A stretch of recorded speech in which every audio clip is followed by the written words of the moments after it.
E já que estamos falando em autoridade, em mulheres, estamos já recebendo aqui a nossa dona Sandra. Seja bem-vinda. Pode passar ali a nossa... Enquanto o pessoal vai organizando aqui, para nós começarmos a nossa entrevista nessa manhã. São 7 horas mais 28 minutos. Lembrando que você pode participar mandando o seu recado, a sua mensagem, também aí a sua pergunta nesta manhã. Pode apresentar a nossa entrevistada novamente aí, Luiz. Que prazer, é uma alegria. Estamos recebendo hoje a nossa vereadora, representante do povo erechinense, Sandra Piccoli. Seja bem-vinda, Sandra. Obrigada pelo convite. É um prazer estar aqui pela primeira vez, né? Mas não será a última. Este formato de programa. Não vai ser a última. Que bom, espero que não seja mesmo. Obrigada. Trabalhando muito?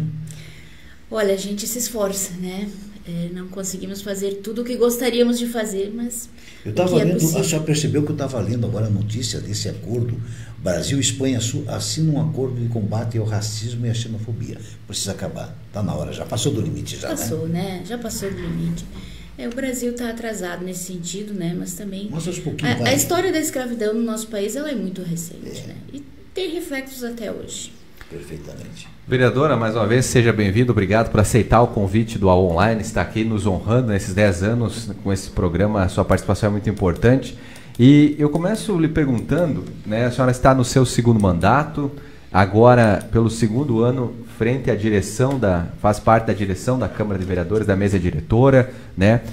Trocou o presidente, mas a senhora continuou o seu trabalho lá na mesa diretora e segue realizando trabalho na Câmara de Vereadores. Como é que a senhora avalia esse seu mandato aí, que já estamos no 6º ano, né? Já foram 4 do primeiro, agora 2. Como é que está o seu mandato na Câmara de Vereadores, a sua legislatura? Então, eu fui eleita em 2016, né? Concluí, então, meu primeiro mandato. E no segundo pleito eu consegui aumentar 40% a minha votação, mesmo tendo uma diminuição no número de eleitores votantes. Então isso significa que a população deu a resposta, né? Que o nosso trabalho surtiu efeito, porque quando você chega a primeira vez na Câmara de Vereadores, você precisa mostrar que é capaz, né? Principalmente eu que vim do serviço doméstico, né? Tinha todo esse receio, porque a primeira campanha você se apresenta, né? Na segunda você tem que mostrar o que você fez, você tem que mostrar trabalho. E eu acho que a gente atingiu o objetivo conquistando assim, então, o segundo mandato, que é um mandato muito diferente, porque nós tivemos uma pandemia, né? No meio de tudo isso, que nos limitou a muitas questões, né? Principalmente a presença em público, mas nós conseguimos manter a nossa atuação, mesmo que de forma online, né, promovendo debates. Fizemos uma campanha muito tímida nesse sentido também, mas todo o trabalho que nós tínhamos deu resultado, né? Foi muito importante, porque dentro de uma campanha com pandemia é muito diferente, né? Então, o segundo mandato, ele veio um pouco mais tímido por conta disso e por conta também de tudo o que aconteceu com a minha família, né? Eu fiquei, acho que uns 6 meses afastada de tudo, em função da Covid, da perda do filho. Meu esposo, né, ficou entubado por quase 1 mês. E então, eu me dediquei um bom período desse tempo, me afastei, enfim, para cuidar da minha família.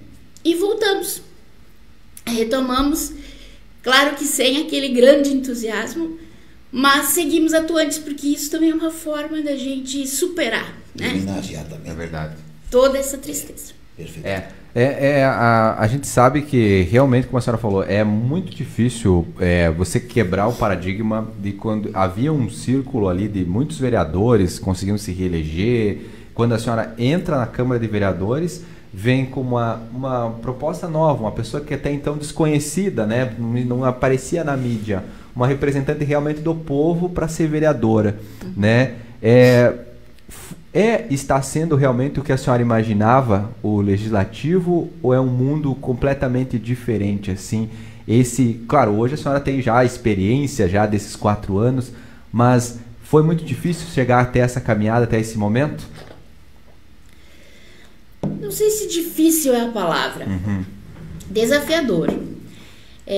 a política não era um universo desconhecido para mim, porque mesmo estando fora, né, da participação em cargos, né, em partidos políticos, eu sempre acompanhava o mundo da política. Meu pai sempre foi muito líder nesse sentido, sempre foi muito atuante, e eu gosto da política, eu gostava de ler, eu gostava de acompanhar, eu gostava de tomar lado, de tomar posição, me envolvia sempre nos movimentos de associação de bairro, movimento de jovens, né, quando eu era mais jovem. Então, a gente já conhecia um pouco como era o funcionamento do legislativo, né? Não foi nenhuma novidade. Eu acho que o grande desafio mesmo era mostrar a capacidade, né? Por ser mulher, por ser trabalhadora, por não ter, sei lá, uma graduação, né? Não ser muito letrada, enfim. Eu acho que a palavra certa é essa, né? Desafiador. Talvez poderia ter sido mais fácil, não sei. Eu acho que para todos que chegam no primeiro momento, aí vai depender muito da postura que você toma, né? Você tem que ter muita coragem de manter a sua posição, de ser firme nas suas pautas, de ser teimosa e insistente, né? Porque numa primeira palavra, às vezes você pode dizer, mas eu não vou apresentar isso, porque, né? Você não pode ter medo, você tem que ter confiança naquilo que você faz. E qual é o incentivo, qual é a palavra que eu diria para as mulheres? Hoje na Câmara nós temos 2 senhoras. O que está impedindo de a mulher? A mulher, aí está um exemplo, nós estamos na frente do exemplo vivo, que é uma pessoa que não tinha um conhecimento da sociedade destacado, mas conseguiu. Que conselho a senhora daria para alguém que só criticar não resolve nada, né, Sandra? Ficar em casa resmungando não vai resolver.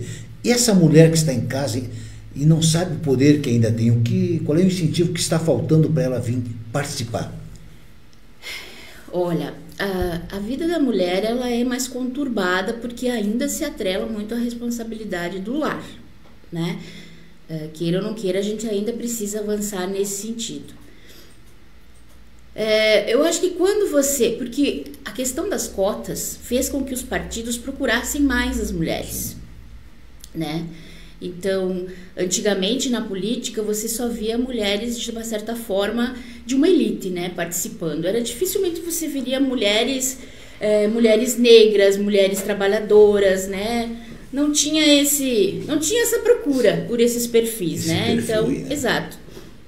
No máximo professoras, talvez, né? Mas normalmente as mulheres ocupavam já um certo espaço na sociedade e assim, consequentemente, atuavam na política. Com a lei de cotas, os partidos tiveram que se preocupar com a questão das mulheres, né? Tiveram que correr atrás de nomes femininos. Obviamente, né, se tenta procurar mulheres com maior visibilidade, mas muitas delas ainda colocam o nome apenas por uma questão de cumprir cota, né? A gente viu que nós tivemos até município aqui perto que teve toda uma eleição suspensa por conta de que se percebeu que as mulheres não haviam feito uma votação expressiva, fizeram 1 voto, 2 votos, né? O próprio voto apenas, porque se entendeu que talvez fosse uma forma de burlar ali a questão da obrigatoriedade dos partidos apresentarem nomes femininos. Então, eu acho que hoje a lei de cotas, apesar de ainda não ser perfeita, ela faz com que se tenha esse olhar para as mulheres. Abriu uma porta. Exatamente. Mas, então, por todo esse histórico, né, das mulheres não terem se envolvido tanto nesse mundo da política, porque era um mundo majoritariamente masculino, eu acho que agora elas estão acordando para a realidade, né? Porque a gente avançou muito, até nessa questão da divisão das tarefas domésticas, do lar, a questão da independência da mulher, de trabalhar fora, de ter onde deixar seu filho para poder trabalhar com mais tranquilidade. Os homens passam também a colaborar mais. Eu vejo que a gente tem um avanço, porém, ainda existe essa timidez, né? E, bem ou mal, tem partidos que ainda não priorizam. Na hora de destinar o recurso, né? Não é a mulher que é priorizada, são às vezes as lideranças de mais nome, então a gente tem que avançar nesse sentido. Mas a mulher precisa querer. Tem que querer, tem que buscar o espaço. A mulher precisa querer. E saber que é possível, Exato. vai um exemplo, né? Eu acho que um exemplo aí.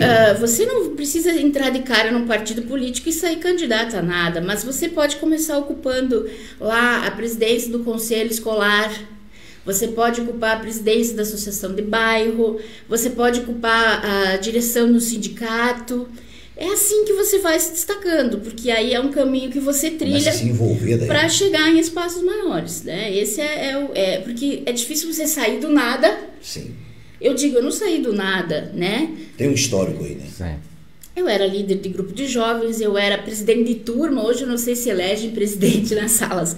Estudei no Mantovani, concorri à chapa de Grêmio Estudantil, eu fui delegada de orçamento participativo, a gente promovia eventos beneficentes, né, para ajudar pessoas, então a gente tem uma história. Sou catequista da Igreja Católica até hoje, fazem 12 anos que eu sou catequista na comunidade de Santo Antônio, do bairro Linho.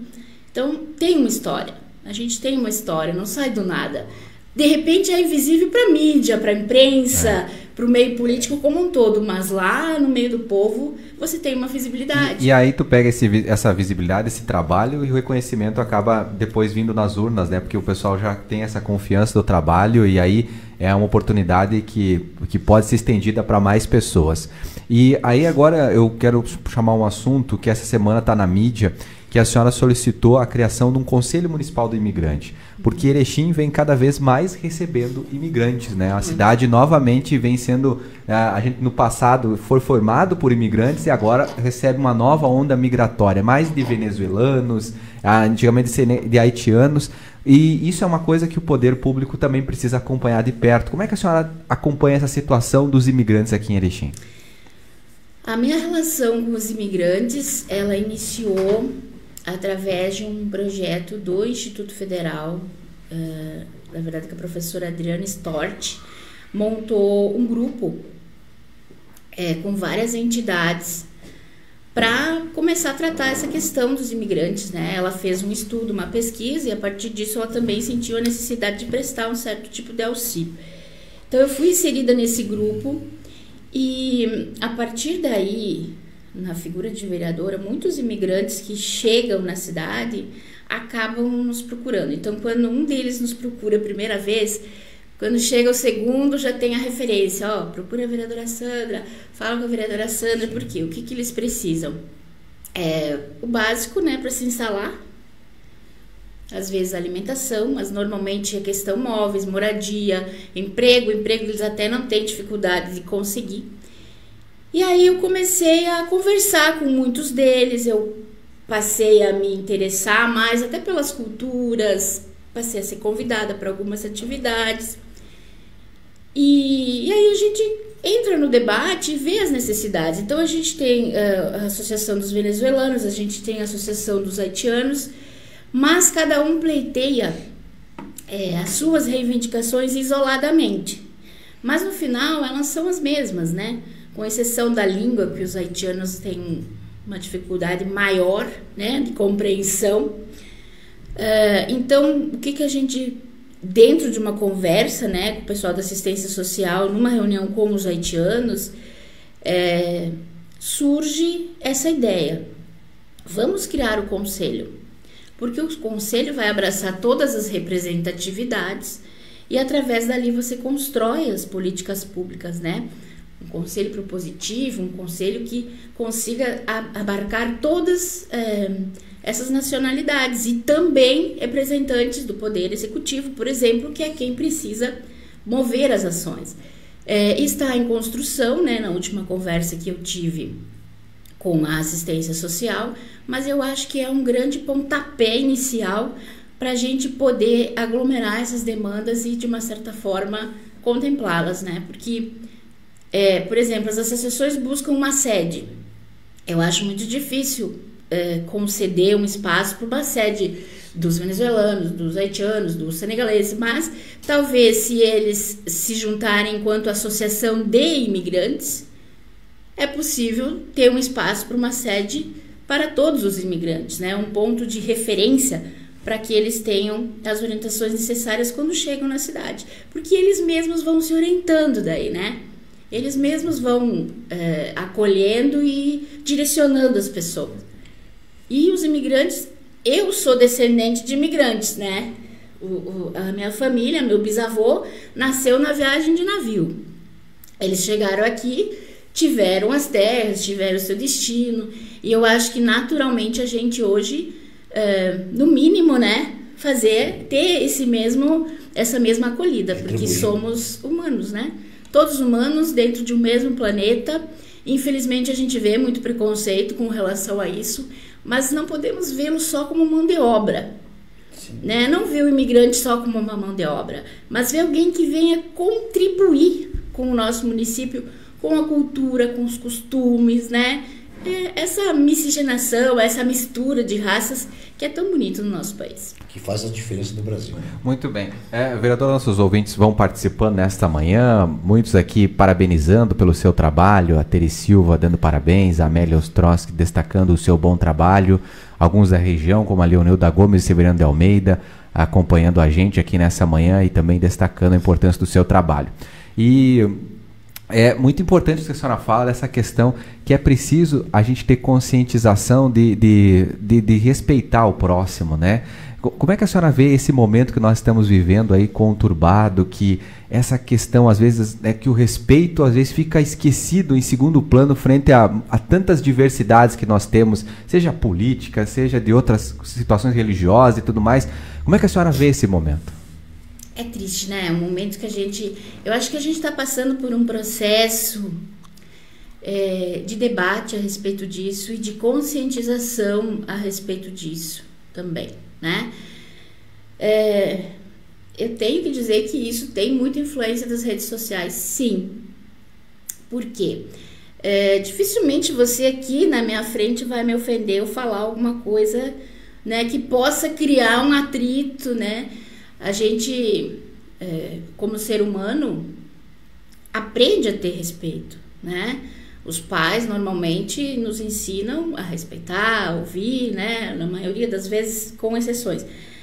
Mas numa rede social, a gente teve essa influência gigantesca de uma forma muito rápida. A gente evoluiu muito rapidamente. Antigamente a tecnologia evoluía, sei lá, 20, 30 anos, né? A cada 20, 30 anos. Hoje, de um ano para o outro, você tem novidades ou até menos tempo do que isso. E a população, eu acho que ainda não aprendeu a usar direito esse mecanismo importante, mas muito perigoso também. Então é muito mais fácil você, numa rede social, emitir a sua opinião escrita lá, né? Às vezes de uma forma ofensiva, que talvez cara a cara você não diria para a pessoa. Então essa questão, e até a gente tem um debate em torno disso, o que acontece hoje em dia, o que eu percebo particularmente? Você pode fazer um bom trabalho, você pode tentar divulgar a sua maneira, dificilmente você vai conseguir seguidores, curtidas, likes, né? Agora, se você usar algo polêmico, se você usar um discurso de ódio, agressivo, atrai a atenção das pessoas, né? Então, às vezes, a pessoa que promove esse tipo de discurso, esse tipo de pauta, né?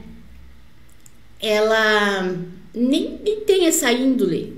Ela nem é uma pessoa que é como ela fala ou como ela se mostra, mas ela faz aquilo com a intenção de trazer seguidores. Por quê? Porque quando você faz um vídeo ofendendo, criticando alguém ou uma imagem polêmica, você atrai todos os olhares de quem concorda e se sente representado naquilo e de quem é completamente contrário, mas vai lá e comenta para dar o contraponto. Quanto mais comentário, envolvimento, engajamento com aquela publicação, mais seguidores, mais o teu vídeo vai alcançar, né, uma dimensão enorme. E o ser humano, né, sem ter o conhecimento disso, né, o tal do algoritmo que a gente fala, a gente teria que estudar a respeito. Bem ou mal, o que eu quero dizer com isso? Que a pessoa que produz esse tipo de conteúdo, porque hoje você não tem muito filtro, é criança, é jovem, qualquer um vê, né? está estimulando essas mentes que assistem. Por mais que ele não seja assim, às vezes está fazendo isso com a intenção de atrair seguidores, sei lá, eleitores, likes, curtidas, está, de uma certa forma, induzindo outras pessoas a serem assim ou a se comportar da mesma forma. Então, a rede social, eu acho que tem uma potência muito grande nessa questão da agressividade, da falta de respeito, da falta do debate democrático, né? Porque é ótimo a gente divergir, discutir. Eu gosto muito esse debate que ocorre no legislativo, às vezes, argumentar, colocar a tua posição com respeito. Terminou a discussão política, somos amigos, somos, né? A gente não vai levar para o lado pessoal, mas não é isso que vem acontecendo ultimamente. Tanto que a gente vê muitos deputados sendo eleitos, pessoas que nem conhecem uma cidade, um bairro, não conhecem um determinado local, simplesmente através do celular se promovem e chegam a espaços, e aí chegam lá e fazem barbaridades, né? Às vezes coisas até vergonhosas, que a gente assiste e pensa, caramba, é isso a política? Não, não é isso. Então eu acho que é um momento que nós precisamos conscientizar as pessoas disso. Sim. Você viu um vídeo, não tem certeza se aquilo é verdade. Se informa antes, pesquisa, manda para alguém que entende mais do assunto. Não sai compartilhando, evita comentar se você não tem certeza. E por mais que às vezes você esteja indignado com aquilo, o teu comentário vai ajudar a impulsionar mais ainda. Então a gente tem que ter um certo cuidado. Por que algo que é bom não viraliza? E o que é ruim se dissemina tão rapidamente? É por isso, porque as pessoas mesmas vão causando esse impacto. Então vamos divulgar o que é bom, vamos divulgar a verdade, vamos disseminar a verdade, vamos disseminar o bem. Eu acho que esse é o caminho e que nós precisamos fazer esse debate e levar essa conscientização para as pessoas e principalmente para os nossos jovens, né? Acho que toda ferramenta, eu sou mecânico. Eu sou mecânico de automóvel. Se tu pegar um carro, fantástico. Mas se tu pegar um carro e sair a 140, 160, acho que em todos os níveis tem que ter esse controle. Mas aí não entraria o partido também um pouquinho nesses? Porque às vezes a gente vê muito desses candidatos, e a gente politicamente. O partido não teria um papel também importante? Pô, cara, porque infelizmente, Sandra, o partido quer voto. Né? Ele não está muito preocupado, me perdoe, preocupado assim com o caráter, não. Ele quer, aquele cara começou a se destacar, eu vou chamar ele, porque ele sozinho, quantos votos ele leva? Esse dia a gente tem um debate. Uhum. A senhora está eleita porque muitos votos dos seus candidatos que não estão somou para ela. Uhum. Então não estaria na hora também dos partidos tomar uma posição e ter uma ideia, né? Para aí, pessoal, vamos traçar uma linha. Fez alguma coisa errada, independente se é do meu partido, não vai ter meu apoio. Meu amigo, por favor. Não está na hora do partido também. Mas aí entra aí também, aí que vem o chamamento que nós conversamos. De você que está em casa, criticando, venha para a política. Tem gente desonesta, porque você que é honesto está em casa, né? Uhum. Exatamente. O que eu falo para as pessoas? Mas tu vai entrar para a política? Não. Gente, os espaços eles estão aí para serem ocupados. Exatamente. Se você não ocupar, alguém vai ocupar. Exatamente. E se as pessoas honestas, éticas, de caráter, preocupadas assim, em fazer algo de bom, independente da ideologia, eu digo assim, tem pessoas boas em todos os partidos e tem os extremistas em todos os partidos, né? Mas nós temos que estar ocupando os espaços. Assim a gente vai eliminando o que tem de ruim e colocando pessoas com vontade de construir algo de bom. Essa questão dos partidos que tu falas é muito importante. E eu tenho muito orgulho do meu partido nesse sentido, porque a nossa maior liderança, que é a Manuela, sofreu muito os ataques de fake news, de memes, de imagens, de associarem ela com o Adélio, que foi quem deu a facada no presidente Bolsonaro. E até ela moveu toda uma campanha que se chama E Se Fosse Você, né? Para combater essa desinformação, as fake news.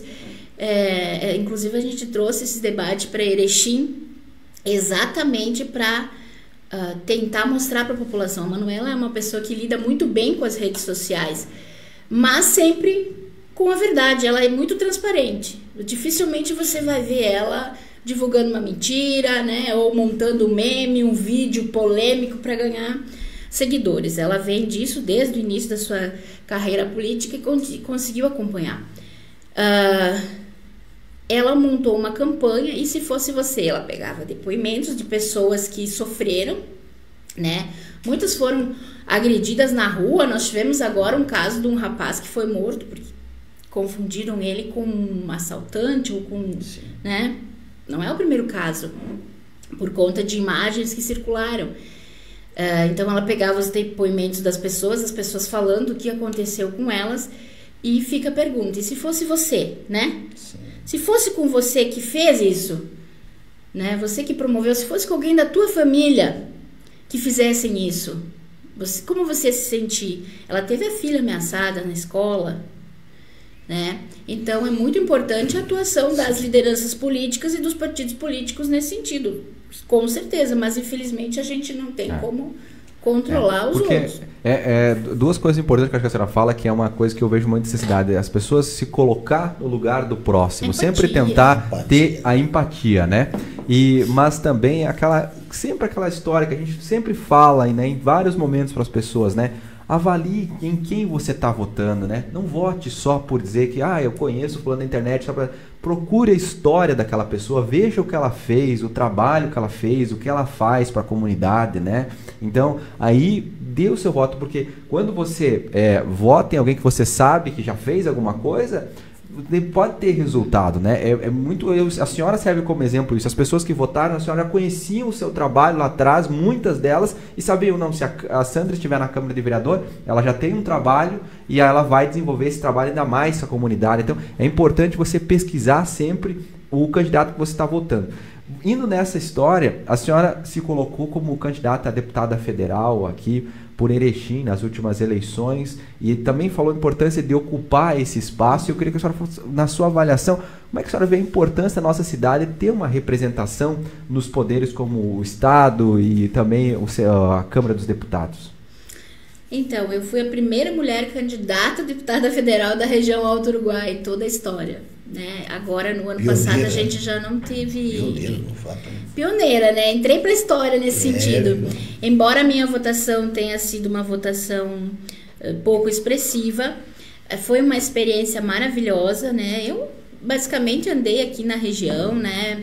Não foi uma mega campanha, o nosso partido não tem muita estrutura, mas eu fui com o intuito também de ter mais visibilidade, de tentar eleger uma liderança do nosso partido, porque a gente fala em representatividade, né?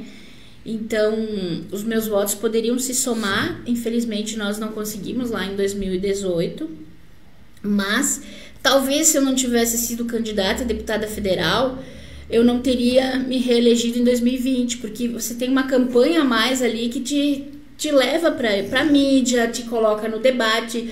Eu participei de debate lá na CIE, a única mulher que estava lá no debate com os candidatos a deputados.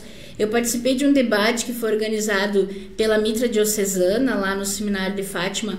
Eram 14 pré-candidatos, estadual, federal, eu era a única mulher. As igrejas evangélicas também organizaram um debate, eu era a única mulher presente. Então, assim, que pena que é única, mas pelo menos eu estava lá, né, sendo essa voz. Então, acho que foi muito importante essa minha participação.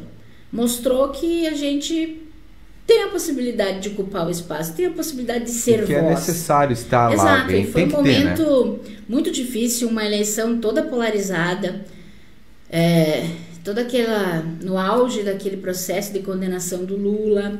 A Manuela era vice do Haddad, eu representava, né, essa chapa. Então, sofri muitos ataques nas redes sociais, tive que ir para a delegacia, fazer boletim, mas estamos aí, né? Peleando, sempre, com toda certeza. E eu me sinto muito orgulhosa da minha trajetória, me orgulho muito da minha trajetória. Eu acho que, fora, né, os problemas pessoais que a gente teve, mas foi uma caminhada bonita. E é uma caminhada que gera resultados, porque eu consegui muitas das minhas propostas, a gente vem tentando implementar. Valeu a pena. Não é uma coisa que acontece do dia para o outro, né? Você fica ali meses e anos, às vezes, batendo naquela tecla, mas chega uma hora que acontece. Né? Tudo é movimento e não é sozinha. Não. É buscando as forças externas, o povo, as pessoas que precisam daquilo, que precisam se somar. Eu sempre, até às vezes eu faço minhas publicações, eu não gosto de dizer o meu gabinete, o meu mandato, é o nosso gabinete, é o nosso mandato, porque isso é do povo, né? É por isso que fala aqui, unir para construir. Valeu a pena? Valeu. Porque... Aí eu tenho uma outra pergunta que eu tenho certeza que você quer fazer, Luiz. E o futuro, Sandra? Mas eu estou pegando um feeling com esse jornalista. Tu viu? Não dá. Eu sei que o Luiz quer fazer. E o futuro? E o futuro? E o futuro? Olha, eu nunca fui muito preocupada com o ano seguinte. Esses dias eu encontrei alguém que me perguntou: e aí, Sandra, tá se preparando para o ano que vem? Eu disse, cara, eu tô trabalhando. Enquanto eu trabalho, eu tô me preparando para o ano que vem.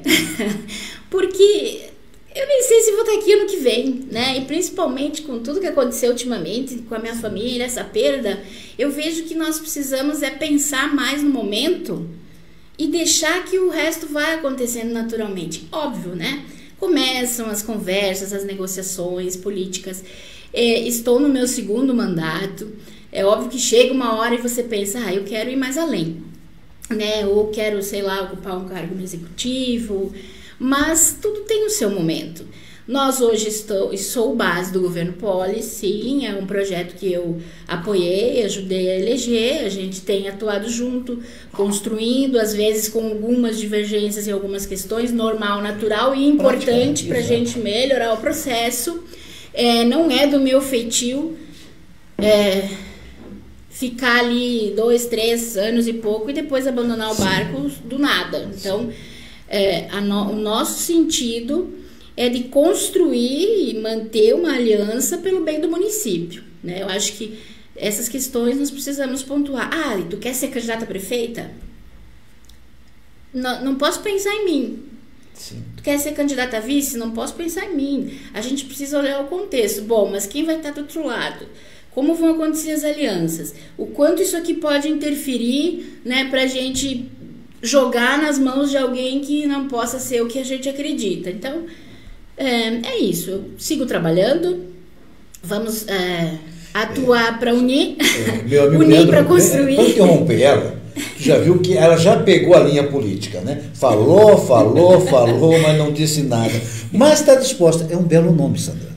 É um belo nome. E acho que, me perdoe, assim, isso que tu está sendo um exemplo. Independente, uma mulher que saiu. Eu vi falar muito da Sandra, que ela tinha um negócio de restaurante, tem alguma coisa aí.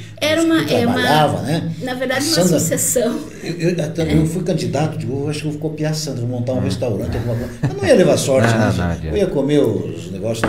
Sandra, não desista. Força, você está sendo. Quantos votos fez dessa vez? 704. Imaginou, são 704 pessoas que acreditaram em você.